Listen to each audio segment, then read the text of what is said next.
Hello बच्चों, कैसे हैं आप सभी। उम्मीद है स्वस्थ होंगे, मस्त होंगे और अपने बोर्ड एग्जाम की तैयारी बहुत ही बेहतरीन तरीके से कर रहे होंगे।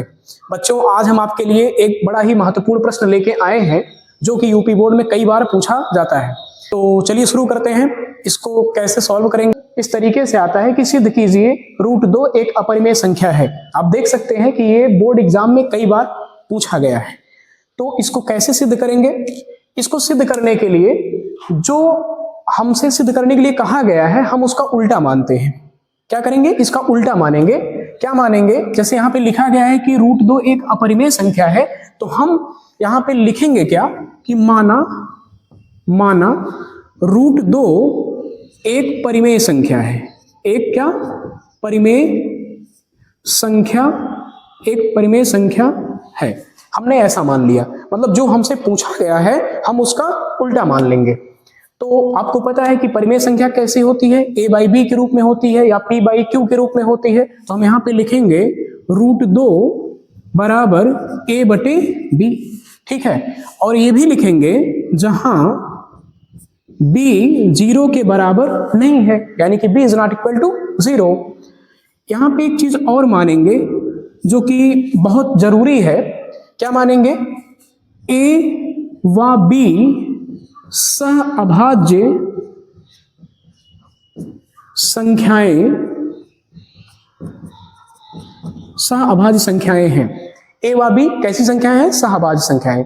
सर, ये सहअभाज्य संख्याएं क्या होती हैं? तो ऐसी संख्याएं जिनका HCF क्या होता है? 1 होता है। ऐसी संख्याएं जिनका HCF 1 होता है वह सहअभाज्य संख्याएं कहलाती हैं। जैसे हम 2 और 3 को देखें, या 2 और 7 को देखें, या 3 और 5 को देखें, ऐसी संख्याएं क्या कहलाती हैं? सहअभाज्य संख्याएं। यह एक के अलावा दोनों संख्याएं किसी और संख्या से डिवाइड नहीं होती, यानी कि इनका कॉमन फैक्टर 1 होता है, ठीक है। तो अब हम क्या करेंगे? अब हम b को इधर लेके आएंगे, इस साइड में लेके आएंगे। तो जब हम b को इधर लेके आएंगे तो हम यहाँ पे क्या लिखेंगे? √2 और इनटू में b बराबर में क्या हो जाएगा? a। अब इसके बाद हम दोनों पक्षों का वर्ग करेंगे।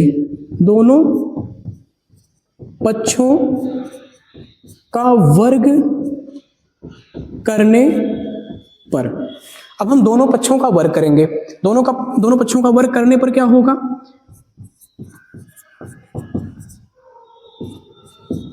दोनों पक्षों का जब हम वर्ग करेंगे तो हमें क्या प्राप्त होगा? 2 इंटू में b का स्क्वायर इक्वल टू a का स्क्वायर। √2 का वर्ग करेंगे बेटा 2 आएगा, और b का वर्ग करेंगे तो b स्क्वायर, और a का वर्ग करेंगे a स्क्वायर। इतना मिल गया अपने को। अब हम 2 जो है इस साइड में लेके आएंगे, यानी कि हम लिखेंगे कि b स्क्वायर बराबर a स्क्वायर बटे कितना? 2, ठीक है। यहां तक सबको समझ में आया होगा। अब इस चीज को ध्यान से देखिए, a स्क्वायर बटे 2 को, इसे देखकर क्या लगता है आपको? इसे देखकर ये लगता है कि a स्क्वायर 2 से क्या है? विभाजित है, यानी a स्क्वायर को 2 क्या करता है? विभाजित करता है। तो अगर a स्क्वायर को 2 विभाजित करता है तो हम तो ये भी कह सकते हैं कि a को भी 2 विभाजित करता है। कैसे? आइए देखते हैं।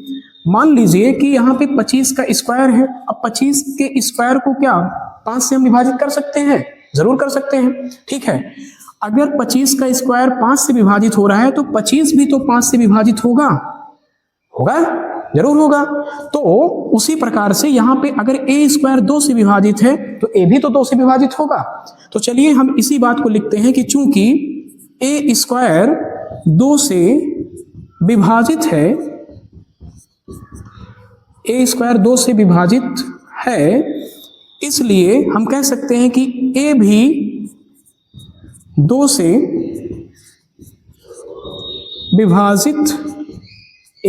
विभाजित होगा। अगर a स्क्वायर 2 से विभाजित है तो a भी 2 से विभाजित होगा। अब बच्चों, अगर हम ये सिद्ध कर दें कि यहाँ पे तो ये सिद्ध कर दिया कि a 2 से विभाजित है, अगर अब हम ये सिद्ध कर दें कि b भी 2 से विभाजित है, तब तो ये बात गलत हो जाएगी। तो चलिए सिद्ध करते हैं। उसके लिए हमें मानना पड़ेगा, माना a बराबर 2c, a बराबर 2c। अब सर जी a बराबर 2c क्यों माना आपने? ये 2 कहां से आया? बेटा अगर हमारे क्वेश्चन में यहाँ पे 2 लिखा है तो हम यहाँ पे 2c मानेंगे। अगर यहाँ पे 3 लिखा है तो हम यहाँ पे 3 सी मानेंगे। अगर 4 तो होगा ही नहीं, 4 तो पूर्ण वर्ग संख्या है। अगर 5 लिखा है तो 5 सी मानेंगे। ठीक है, तो हमने यहाँ पे चूंकि 2 था रूट के अंदर तो हमने यहाँ पे 2 मान लिया, तो a बराबर हमने मान लिया 2c। ठीक है, अब इसको हम इसको हम पहला इक्वेशन मान लेते हैं, इसको हम यहाँ पे रखेंगे। जब हम इसको यहाँ पे रखेंगे तो देखो क्या हो जाएगा, बी स्क्वायर बराबर, और ए की जगह पे अपन क्या लिखते हैं, ए की जगह पे अपन लिखेंगे 2c। तो ए की जगह पे लिखा 2c, अब ए का स्क्वायर है तो इसका स्क्वायर कर देते हैं, और बटे में क्या लिखते हैं 2, क्योंकि ऑलरेडी पहले से यहाँ पे 2 था। ठीक है, अब इसके बाद हम क्या करते हैं कि इसका वर्ग करेंगे। जब इसका वर्ग करेंगे बच्चों तो यहाँ पे आएगा 4c स्क्वायर बटे में क्या 2, तो 2 से इसको डिवाइड करेंगे तो यहाँ पे 1 और यहाँ पे 2 बार जाएगा, और इधर क्या है b स्क्वायर। अब क्या करेंगे, यहाँ पे क्या बचा 2c स्क्वायर, तो ये जो 2 है ना इसको हम इधर लेके आएंगे, तो जब इधर लेके आएंगे तो यहाँ पे क्या हो जाएगा b स्क्वायर बटे 2, और यहाँ पे क्या हो जाएगा c स्क्वायर। अब इसे देख के क्या लगता है, इसे देख के ये लगता है कि भैया b स्क्वायर को 2 क्या करता है, विभाजित करता है। तो अगर b स्क्वायर को 2 विभाजित करेगा तो b भी 2 से विभाजित होगा, हम लोग यहाँ पे देखे ही थे। तो इसी प्रकार से हम यहाँ पे लिख सकते हैं कि b स्क्वायर 2 से विभाजित है, b स्क्वायर 2 से क्या है, विभाजित है। इसलिए हम कह सकते हैं कि b भी क्या होगा, 2 से विभाजित होगा। ठीक है, क्या लिखेंगे, b भी 2 से क्या होगा, विभाजित होगा। चूंकि a व b दोनों 2 से विभाजित हैं। ठीक है, लेकिन हमने यहां पे क्या मान रखा था, हमने ये मान रखा था कि भैया a और b सिर्फ 1 से विभाजित होंगे, यानी कि a और b सहभाज्य संख्याएं हैं।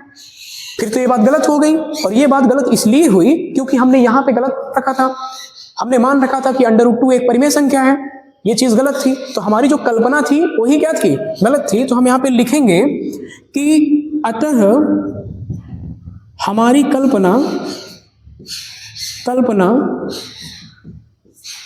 कि √2 एक परिमेय संख्या है,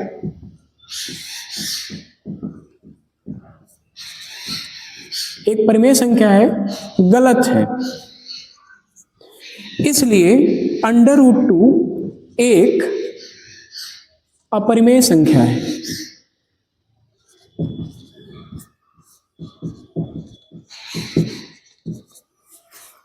ठीक है, तो इस तरीके से हम ये सिद्ध कर देंगे कि √2 क्या है, एक अपरिमेय संख्या होती है।